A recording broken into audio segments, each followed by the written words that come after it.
자, 이번 시간에 재무정보의 질적 특성, 계속해서 보강적 질적 특성 보겠습니다. 질적 특성을 보강한다, 보충한다, 뒷받침한다, 뭐 이런 특성들. 자, 전체적으로 앞에서 봤듯이 네 가지: 비교 가능성, 검증 가능성, 적시성, 이해 가능성. 자, 나와 있는 이 타이틀은 무조건 암기가 되셔야 되고, 가장 쉽게 문제가 나올 때 어떻게 나온다고 그랬습니까? 골라라.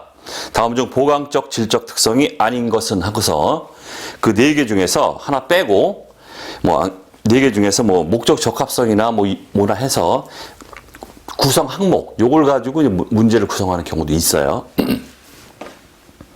가장 쉬운 케이스가 이제 그런 거고.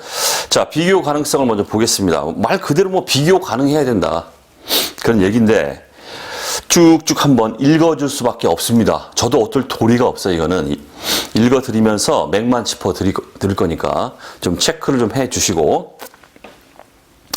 자, 의의 비교 가능성은 이용자들이 항목 간의 유사점과 차이점을 식별하고 이해할 수 있게 하는 질적 특성이다. 단 하나의 항목에 관련된 것이 아니므로 비교 가능하다는 건 두 개가 있어야 되는 거죠. 두 개가 있어야 비교가 되는 거니까. 때문에 단 하나의 항목에 관련된 것이 아니므로 비교하려면 최소한 두 항목이 필요하다. 당연한 얘기입니다. 그 다음, 하나의 경제적 현상은 여러 가지 방법으로 충실하게 표현될 수 있으나 동일한 경제적 현상에 대해서 대체적인 회계 처리 방법을 허용하면, 동일한 경제적인 현상에 대해서 어떻다? 회계 처리 방법을 둘 중에 선택해라, 이런 식이에요. 이렇게 대체적인 회계 처리 방법을 허용하면 당연히 비교 가능성이 감소한다. 대체적인 회계 처리 방법을 허용한다, 즉 선택이 다양하다, 이런 얘기예요. 선택할 수 있는 게 다양하다. 둘 중에 하나 골라서 회계 처리해라, 이렇게 방법을 제시했다, 이런 얘기입니다. 이렇게 돼버리면, 자, 일명 개별 기업들이죠. 개별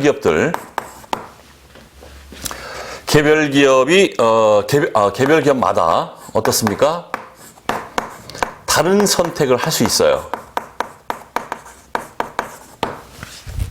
A 기업은 X라는 방법을 선택하고 B 기업은 Y라는 방법을 선택하고, 이런 식으로 선택이 다양하다 보면 개별 기업마다 당연히 어떤 경우에는 다른 선택을 하게 된다. 따라서 비교 가능성은 어떻습니까? 비교 가능성은 떨어진다, 감소한다. 당연한 얘기죠? 떨어질 수밖에 없다. 기업마다 동일한 회계 처리 방법을 선택해서 회계 처리를 해야만, A의 당기순이익이 100원이고 B의 당기순이익은 200원이고 200원 네가 좋은 거구나, 잘했구나, 이렇게 비교가 되는데, 회계 처리 방법을 다른 선택을 했습니다. 그러면 비교하기가 애매하죠, 이게. 그래서 비교 가능성이 떨어질 수밖에 없다. 그 다음, 근본적 질적 특성을 충족하면, 앞에 나왔던 우리 목적 적합성, 표현 충실성, 이런 것들을 충족하게 되면, 자, 그 두 개는 뭐였습니까? 근본적 질적 특성이에요. 근본적 질적 특성이 제일 중요한 거죠. 그게 충족되면 어느 정도의 비교 가능성은 달성될 수 있을 것이다 라고 얘기하고 있습니다. 자, 그냥 문구 정도만 숙지를 해 두십시오. 자, 그 다음 일관성에 대한 얘기가 나오는데, 결론적으로 말씀드리면 일관성은 비교 가능성이 아닙니다. 이것부터 먼저 챙기셔야 돼요. 일관성 얘기를 여기 하고 있다고 해서 일관성이라는 게 비교 가능성의 어떤 그 하부 속성이나 이런 거겠구나, 이렇게 알고 있는데, 그게 아니라 KIFRS에서 일관성에 대해서 비교 가능성을 서술하면서 얘기하고 있는 이유는 일관성이 비교 가능성이 아니다라는 걸 말해주기 위해서 그렇습니다. 예. 자, 예를 들어서 우리 일관성에 대해서 좀 얘기를 해보죠. 일관성.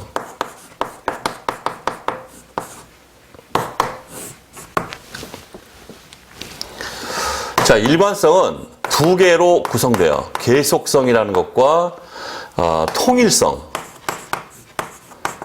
참 뜬구름 잡는 얘기긴 하죠. 어쩔 수 없습니다. 쭉 따라와 주세요. 쭉 꾹꾹 참으시고 여러분들 마음 다 이해하는데, 이거 뭐 국어 시간도 아니고 참 답답하다 이런 생각이 드실 겁니다. 어쩔 수 없어요. 어쩔 수 없습니다. 시험에 나오니까. 자, 계속성이라는 거는 계속성, 기간 간에 비교 가능하다 이런 얘기예요. 기간 간 비교 가능.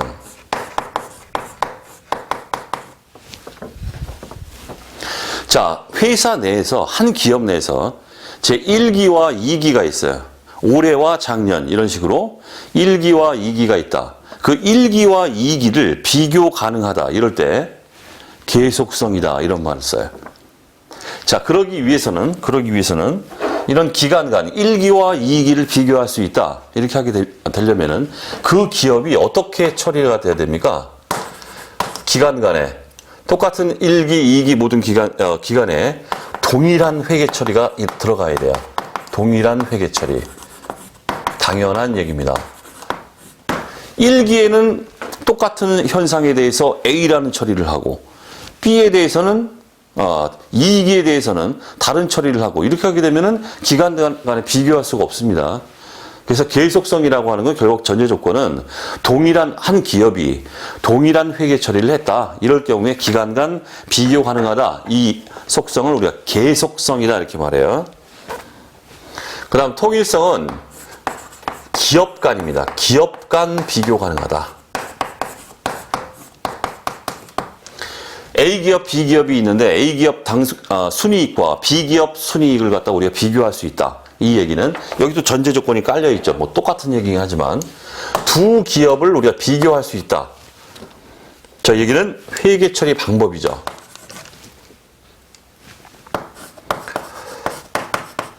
두 기업의 회계 처리 방법입니다.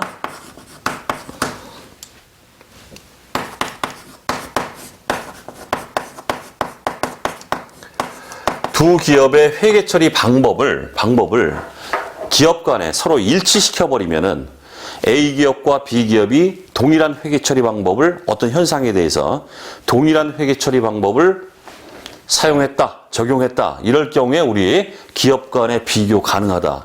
이런 말이 나올 수밖에 없습니다. 그렇지 않으면 기업 간의 비교가 불가능하죠. 이때 나오는 개념이 바로 통일성 이렇게 말해요. 통일성. 어쨌든 이러한 일관성은 비교 가능성이 아니다. 처음에 말씀드렸던 것처럼 비교 가능성의 하부 속성이 일관성이다 이런 얘기를 하는 게 아닙니다. 이런 개념도 있더라. 얘는 비교 가능성과 다르다. 동일한 게 아니다. 결론적으로 그게 중요한 얘기고. 자, 보겠습니다. 자, 일관성은 한 보고 기업 내에서 기간 간, 이거예요. 계속성. 한 보고 기업 내에서 기간 간. 그 다음, 같은 기간 동안에 기업 간, 동일한 항목에 대해 동일한 방법을 적용하는 것을 말한다. 계속성, 통일성, 얘를 우리가 일관성이라고 말한다. 이런 얘기예요. 다만 뭐다? 비교 가능성과는 동일한 게 아니다. 자, 따라서 밑에 화살표. 자, 그게 종종 문구가 많이 등장합니다. 이 문구가 MVP까지는 아닌데 자주 등장해요. 자, 일관성은 비교 가능성과 관련은 되어 있지만 뭐라고 되어 있어요? 동일하지는 않다. 같은 게 아니다. 챙기시고. 그 다음, 비교 가능성은 목표이고 정말 국어 시간이죠. 비교 가능성은 목표이고 일관성은 그 목표를 달성하는 데 도움을 준다. 이렇게 돼 있어요. 결국 어떤 게 큰 개념이다 이런 뜻입니까? 비교 가능성이 오야붕이고 일관성은 꼬봉이다 이런 뜻이에요. 다시 말하면 즉 뭐다? 일관성은 비교 가능성을 달성하기 위한 뭐다? 수단에 불과하다 이런 얘기를 하는 거예요. 그 다음 밑에 참고. 자, 이거는 문구 정도 그냥 간단하게 보십시오. 그냥 맞는 말로 그냥 언급이 돼요. 문제에서. 비교 가능성은 통일성이 아니며 정보가 비교 가능하기 위해서는 비슷한 것은 비슷하게 보여야 하고 다른 것은 다르게 보여야 한다. 문구 정도. 맞는 말로 그냥 툭 튀어나옵니다. 이따끔 참고. 자, 그 다음 두 번째. 검증 가능성. 검증 가능해야 된다. 자, 우리 옛날 수학 시간에 검산 같은 거 했죠. 뭔가를 풀어놓고 이 답이 맞을까? 다시 한번 계산해 볼까? 맞네? 이런 얘기예요. 그렇게 검산 가능해야 된다. 검증 가능성입니다. 자, 검증 가능성은 정보가 나타내고자 하는 경제적 현상을 충실히 표현하는지를 이용자들이 확인하는 데 도움을 주는데 화살표의 그 문구가 시험에 종종 나와요, 또. 다른 게 나오는 게 아니라 이 검증 가능성이 어떻게 보면 정의라고 볼 수 있는데 이 정의를 바꿔서 나옵니다. 한번 읽어보겠습니다. 자, 검증 가능성은 거의 정의 비슷하다 이렇게 보시면 되는데 합리적인 판단력이 있고 독립적인 서로 다른 관찰자가 어떤 서술이 표현 충실성이라는데 어떤 서술이 충실한 표현이라는데 비록 반드시 완전히 국어 시간이죠. 비록 반드시 완전히 일치하지는 않더라도 합의에 이를 수 있다는 것을 의미한다. 이런 뜻이에요. 여러 관찰자가 있는데 완전히 동일한 의견을 내지는 않아요. 그럼에도 불구하고 어느 정도 합의에 이른다 하면은 이건 검증 가능한 거다. 이게 거의 정의입니다. 정의. 그래서 문제 나올 때는 틀린 말로 나올 때는 이 검증 가능성은 합리적인 판단력이 있고 쭉 나오고 있죠. 이 검증 가능성을 이해 가능성은 이런 식으로 바꿔서 나와요. 그러니까 이 얘기는 이해 가능성에 대한 얘기가 아니라 요건 검증 가능성에 대한 얘기구나. 요거만 눈치채시면 돼요. 그래서 틀렸구나. 예를 들어 이해 가능성은 합리적인 판단력이 있고 독립적인 서로 다른 관찰자가 블라블라블라 이렇게 나옵니다. 틀린 말입니다. 검증 가능성에 대한 얘기구나. 이 정도만 챙기시면 돼요. 종종 나옵니다. 즉 대부분의 사람들이 충실하다고 얘기를 한다면 그건 뭐다? 검증된 것이고 검산이 끝난 것이다. 이런 얘기를 하고 있는 거예요. 이거는. 자, 그 다음 주의를 보십시오. 자, 계량화된 정보가 검증 가능하기 위해서 단일 점 추정치 할 필요는 없다. 자, 단일 점 추정치이어야 할 필요는 없다. 요게 또 종종 나옵니다. 요 문구 챙기셔야 됩니다. 객관식에 단일 점 추정치이어야 한다. 이렇게 나와요. 틀린 말입니다. 자, 그거 좀 챙겨주시고. 그 다음, 가능한 금액의 범위 및 관련된 확률도 검증될 수가 있다. 선생님, 이게 뭔 얘기입니까? 또 통계학적인 얘기가 또 나오고 있는데, 예를 들어서 한번, 보면, 그냥 가볍게 보십시오. 자, 건물 100짜리가 있어요. 사실상 얘는 100짜리입니다. 그런데 세 놈이 이 금액에 대한 추정을 갖다가 갑론을박하고 있어요. 갑을병. 세 놈이 어떻게 얘기를 하냐면, 추정치에 대해서 갑은 이게 110이래요. 110으로 추정된다. 이렇게 얘기하고 있고, 뭐라고 할까. 얘는 이제 100으로 추정된다라고 또 얘기를 하고 있고, 그 다음 얘는 120이다 해볼게요. 120으로 추정된다. 자, 이렇게 갑론을박을 이제 세 놈이서, 세 인간이 이제 얘기를 하고 있는데, 자, 이럴 경우에 첫 번째,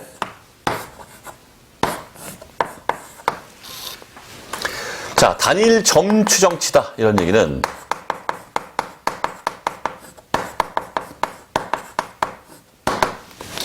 자, 평균을 내보니까 110이에요. 평균이 110이 맞죠? 110이죠? 단일 점 추정치는 그냥 110으로 추정한다. 이렇게 할 때 추정치는 110이야. 이게 바로 단일 점 추정치예요.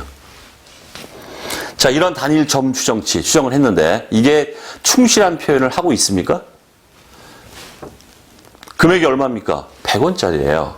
100원짜리인데 단일 점 추정치 110으로 하고 있다. 충실한 표현이 아니다. 지금 그 얘기를 하고 있는 겁니다. 그렇기 때문에 거기 나오는 말이 가능한 금액의 범위 및 관련된 확률도 검증될 수 있다. 이렇게 하고 있는 얘기는 두 번째 요 얘기예요. 즉 단일 점이 아니라 구간 추정치. 이런 것들도 구간 추정치도 충실한 표현이 될 수 있다. 즉 100부터 120 사이죠. 100부터 120 사이, 요걸로 추정. 구간 추정을 이렇게 했어요. 건물의 금액은 100에서 120 사이에 있어. 이렇게 추정을 했습니다. 그러면 이 구간 안에 100이라는 금액이 들어가 있죠. 들어가 있기 때문에 이러한 구간 추정치, 이런 것들도 충실하게 표현된 것일 수 있다. 굳이 사례를 만들면 자 그런 얘기고 어쨌든 우리는 단일 점 추정치이어야 할 필요는 없다. 이 문구 중요합니다. 이건 중요해요. MVP까지는 아닌데 자주 나와요. 자, 그다음 검증 방법을 보면은 그럼 어떻게 검증할 것이냐? 직접 검증은 그야말로 뭐 직접 하는 거고 간접 검증은 어떤 모형이나 이런 걸 만들어 가지고 한번 그 모형에다가 그 변수들을 대입해 가지고 보는 겁니다. 제대로 나오나. 자, 직접 검증. 현금을 세는 것과 같이 직접적인 관찰을 통하여 금액 표현을 검증하는 것이다. 가장 간단하겠죠? 그다음 간접 검증. 모형이나 공식, 그 밖에 기법의 투입 요소를 확인하고 같은 방법을 사용하여. 이게 무슨 얘기예요? 모형 등의 동일한 투입 요소를 대입해서, 이런 뜻이에요. 대입해서 그 결과를 재계산하는 것이다. 복잡하겠죠? 자, 어쨌든 이렇게 직접, 간접 검증의 방법이 있을 수 있겠다. 중요한 얘기는 아니고.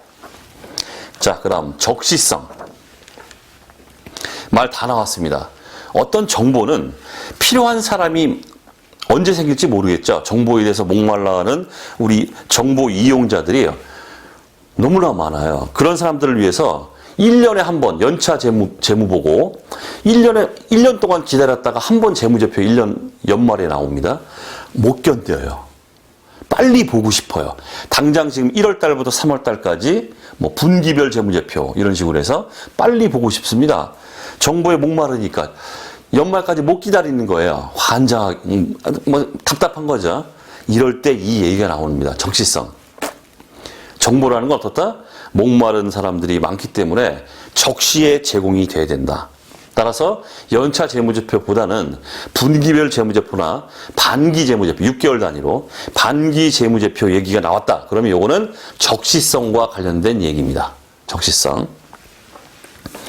자, 적시성은 의사결정에 영향을 미칠 수 있도록 의사결정자가 정보를 제때에 이용 가능하게 하는 것을 의미한다.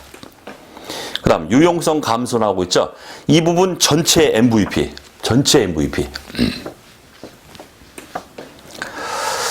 자, 일반적으로 당연한 얘기인데 한번 읽어보겠습니다. 일반적으로 정보는 오래될수록 당연히 뭐다? 유용성이 떨어져요. 낮아진다. 당연한 얘기죠. 시간이 흐르면 흐를수록 정보라는 건 그 유용성이 높아지는 게 아니죠. 옛날 정보니까 유용성은 낮아질 수밖에 없어요. 그런데 화살표 보세요. 그러나 일부 정보는 보고기간 말 후에도 오랫동안 적시성이 있을 수 있다.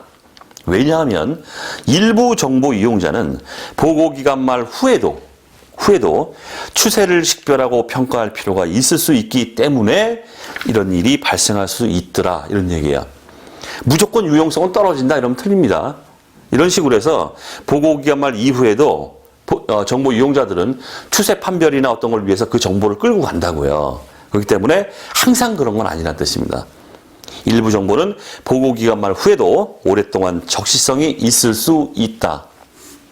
자, 문구 MVP입니다. 전부. 자, 말장난 친 거 보세요. 보고기간 말 후에는 적시성이 사라진다. 이렇게 나와요. 틀립니다. 적시성이 있을 수 있다. 이렇게 되어 있기 때문에. 그 다음, 이해 가능성. 마지막. 자, 아무것도 아니죠. 다 나왔죠. 정보는 뭐 이해 가능해야 된다. 뭐 이런 얘기인데. 정보를 명확하고 간결하게 분류하고 특징 지으며 표시하는 것은 정보를 이해 가능하게 한다.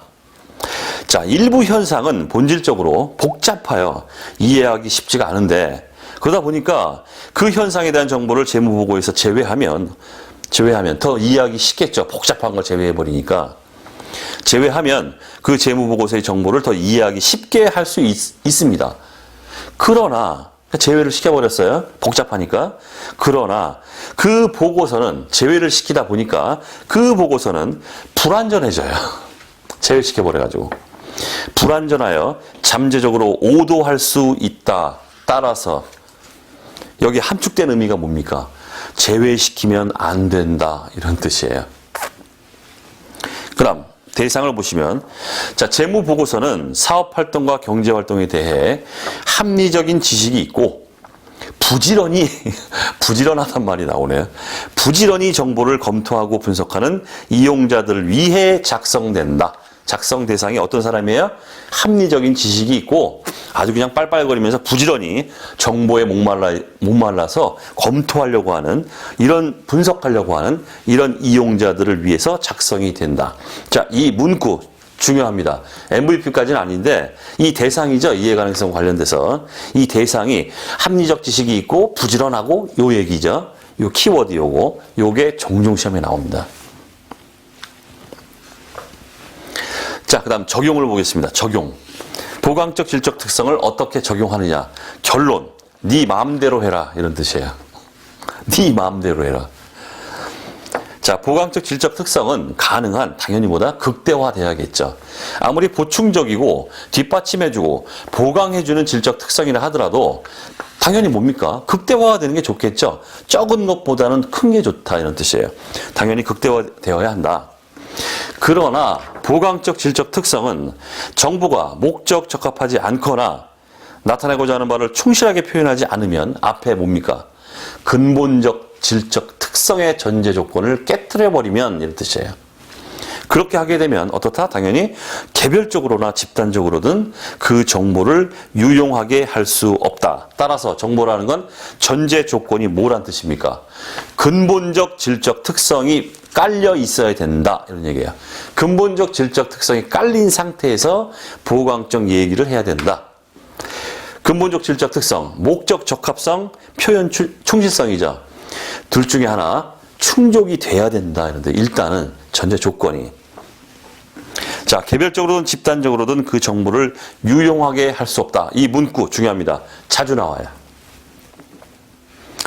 자, 그 다음 보강적 질적 특성을 적용하는 것은 어떤 규정된 순서를 따르지 않는 반복적인 과정이며 이 얘기 때문에 제가 서두에 네 마음대로 적용해라 이 말을 한 거예요.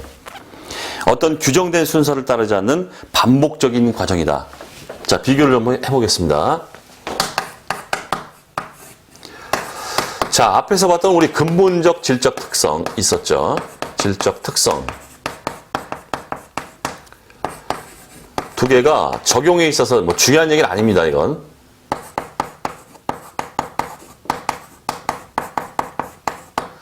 이 적용에 대한 얘기를 모두 하고 있는데 이 근본적 질적 특성의 적용에 대해서는 우리 교재에 그 문제편에 그 보론에 제가 편지를 해놨는데 요거에 대해서는 적용 절차가 있어요. 이렇게 적용해라. 적용 절차가 있다. 하지만 보강적 질적 특성에 대해서는 지금 나오고 있죠. 어떤 규정된 순서를 따르지 않는 반복적인 과정이다. 즉 적용 절차가 없어요. 이런 차이가 나요. 중요한 건 아닌데 차이가 나기 때문에 좀 언급을 제가 혹시 몰라서 좀 해드리는 겁니다. 적용 절차가 있다 없다. 우리 수업용으로는 느낌을 그렇게 가져라 이런 뜻입니다. 자, 어떤 규정된 순서를 따르지 않는 반복적인 과정이며 즉 예를 들어 보겠습니다. 어떤 적시성이 떨어져요. 야, 적시성 높이자. 그러고 그걸 막 높이기 위해서 노력합니다. 한참 가다가 또 어떤 또 특성이 또 다른 하나가 감소가 돼요. 그 유용성이 감소가 됩니다. 야, 감소 또 됐네? 요 감소 다시 증가시켜. 그 증가시키기 위해 노력해. 이런 식이에요. 그러니까 막무가내예요. 떨어지면 올려, 떨어지면 올려, 떨어지면 올려. 이렇게 하는 뜻이에요. 이게. 그렇기 때문에 적용 절차가 없어요. 네 마음대로 해라. 네 마음대로 적용해라. 적용 가능하다. 자, 그런 얘기입니다. 자, 때로는 하나의 보강적 질적 특성이 다른 질적 특성의 극대화를 위해 감소되어야 할 수도 있다.